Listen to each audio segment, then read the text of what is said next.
কি সমস্যা ছিল ওদিকে তাকে বলেন।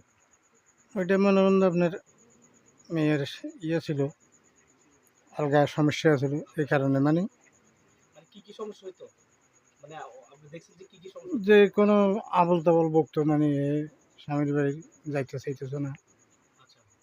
বিভিন্ন সমস্যার কারণে। আর স্বামীর বাড়িতে যাইতে চাইতো না। আমরা ট্রিটমেন্ট করার পর এখন কি মানে রাজি হয়েছে যাওয়ার জন্য? এখন রাজি হয়েছি এতদিন ইনশাআল্লাহ। যাইতে চাইনি। না, এটা কি বড় আল্লাহ শুকরিয়া আদায় করার বিষয় না? আল্লাহ আলহামদুলিল্লাহ শুকর, বলেন। আলহামদুলিল্লাহ। তার মানে এতদিন মানে আপনার মেয়েটা যেতে চায়নি স্বামীর বাড়িতে, এখন আমাদের ট্রিটমেন্ট করার পরে এখন যাইতে চাইতেছে। ইনশাআল্লাহ। এটা ওই যে কুফুরিগুলো ছিল ওইটা আমরা কাইটা দিছি, জিনগুলোকে মেরে ফেলা হয়েছে। তার বডির যে ক্ষতিগুলো এগুলো আস্তে আস্তে কাটবে। আচ্ছা, আর এমনি মেয়েটা যখন সমস্যা হতো তখন কি হতো? আরেকটু তখন মানে অস্থির লাগতো, মানে খাওয়া দাওয়া কিছু খাইতে পারতো না, এটা আরেকটু সামনে আনার বুঝাবে না। কোনো অস্থিরই লাগতো, মানে শোয়ার থেকে উঠতে পারতো না এরকম। সত্যি করতে পারতো, খাওয়া দাওয়া কেউ কিছু বললেও খারাপ লাগতো, খারাপ লাগতো। আর কি সমস্যা হতো? মানে অস্থির অস্থির, মানে এই অবস্থা। এই অবস্থা। আপনার মেয়েটা কি এমন ছিল না আজকে ইচ্ছে ভালো ছিল আরো? অনেক ভালো যখন সুস্থ ছিল? যখন সুস্থ ছিল আরো ভালো আছে, ভালো ছিল। এখন অনেক গেটে মানে শুকাই গেছে। খাওয়া শুকিয়ে দাওয়া খায় গেছে, না। খাওয়া দাওয়া খাইতে পারে না, কারো কেউ কিছু বললে শুনতে পারতো না। আচ্ছা, ঠিক আছে। তাহলে সবার কাছে দোয়া আছে যে আল্লাহ সুস্থ করে দেয়। ওদিকে টাকা দোয়া আছে। সবার কাছে দোয়া চাই, আল্লাহ নি সুস্থ করে আমার মেয়ে। মেয়েটা সুস্থ করে। আমার মেয়েরা তো মোবাইল ইয়েটা দেন। মাইক্রোফোনটা আমরা একটা মাইক্রোফোনটা হাতে নাও। লন বিসমিল্লাহ পড়ে লন মুখের সামনে নেন।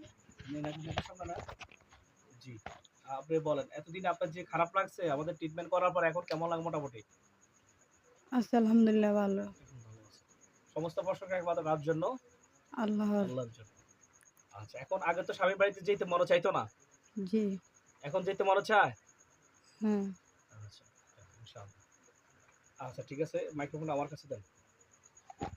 সমাজে তিনি মুসলিম ভাই বোনেরা, যে মেয়েটি কথা বলেছে এই মেয়েটি খুব অসুস্থ ছিল, সে শুনেছেন তার বাবার মুখ থেকে। আর দ্বিতীয়ত হচ্ছে যাকে পাশে দেখতেছেন আমরা কিছুক্ষণ আগে এই মেয়েটাকে কিছুদিন আগে ট্রিটমেন্ট করে গেছি, আজকে 3 থেকে 4 দিন আগে। আর যে মেয়েটিকে দেখতে পাচ্ছেন পাশে দিয়ে ওই মেয়েটি আমরা আজকে ট্রিটমেন্ট করেছি, ভিডিওটা আছে, দেখবেন আপনারা নেটে দেবো। তো মেয়েটার যে বডিতে জিন মোট 7 জন ছিল, ওদেরকে মারা হয়েছে, কারণ ওরা খুব খারাপ আচরণ করেছে, আপনারা তো দেখতে পাবেন। তো সুতরাং এই জন্য সব দিকে চিন্তাধারা করে তাদেরকে মেরে ফেলা হচ্ছে তাদের আচার ব্যবহারের কারণে। তো এখন শোনেন মেয়েটি কিছুক্ষণ আগে যে তার অস্থিরতা, যে অশান্তি, এখন এরকম লাগে কিনা আপনার শুনতে পাবেন। আমার কিছুক্ষণ আগে যে সমস্যাটা ছিল জিনগুলা ধরা রাখে, এখন কি একটু ভালো লাগে নাকি আগের মতো লাগে? এখন একটু আলহামদুলিল্লাহ ভালো লাগে। ভালো লাগে। তাহলে এখন সমস্ত প্রশংসা কার জন্য? আল্লাহর জন্য। আল্লাহ তাআলার জন্য। সমস্ত প্রশংসা একমাত্র আল্লাহর জন্য। আমি সব মানুষ একসাথে হলে সুস্থ করতে পারবে না। ডাক্তার সুস্থ করতে পারবে না। সুস্থ করার মালিক হচ্ছে একজনের, তিনি হচ্ছে আল্লাহ। আল্লাহ। কারণ ওষুধ খাওয়ার পরে ওষুধ আল্লাহ থেকে অনুমতি নেয়, এরপর মানুষ সুস্থ হয়। এমনি সুস্থ হয় না। কালকে সুস্থ করে ওষুধ এটা বললে কি শিরক? এটা কি? শিরক। যদি কেউ যদি বলে যে আমি ওষুধ ওষুধ দ্বারা সুস্থ হয়েছি তাহলে এটা একটা শিরক। এটা কি তা? এটা একটা শিরক শিরক। মানে হ্যাঁ। ওষুধ কখনো কাউকে ভালো করে কে?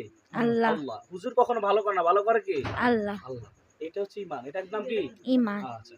তাহলে সবার কাছে দোয়া চাও যে আল্লাহ তোমাকে সুস্থ করে দেয়। আমার জন্য সবাই দোয়া করবেন, আমি যেন সুস্থ হয়ে যাই আল্লাহ তাড়াতাড়ি। যাতে ভালো রাখেন। আল্লাহ যাতে আমাকে সুস্থ করেন, আমিন। হ্যাঁ, ভালো একটা জীবন।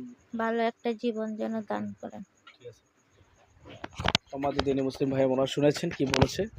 তো দোয়া করবেন আল্লাহ তাআলা যেহেতু মেয়েটিকে দুজনই আত্মীয়-স্বজন আরকি। ওর ওনার জানি কি, এর জানি কি হয়? বঞ্জি, কি হয়? বঞ্জি। বঞ্জি। শুনতে পেরেছেন। তো দুজনে আমরা ট্রিটমেন্ট করেছি জিন্নাতের আক্রমণে। তো শুনতে পেরেছেন তাদের বিষয়গুলা। আল্লাহ তাআলা যাতে সবাইকে ভালো রাখে এবং দুজনকেই আল্লাহ শিফা আজলা কুলিয়া দায়া কামিলা নসিব করে। আসসালামু আলাইকুম ওয়া রাহমাতুল্লাহি তাআলা ওয়া বারাকাতুহু।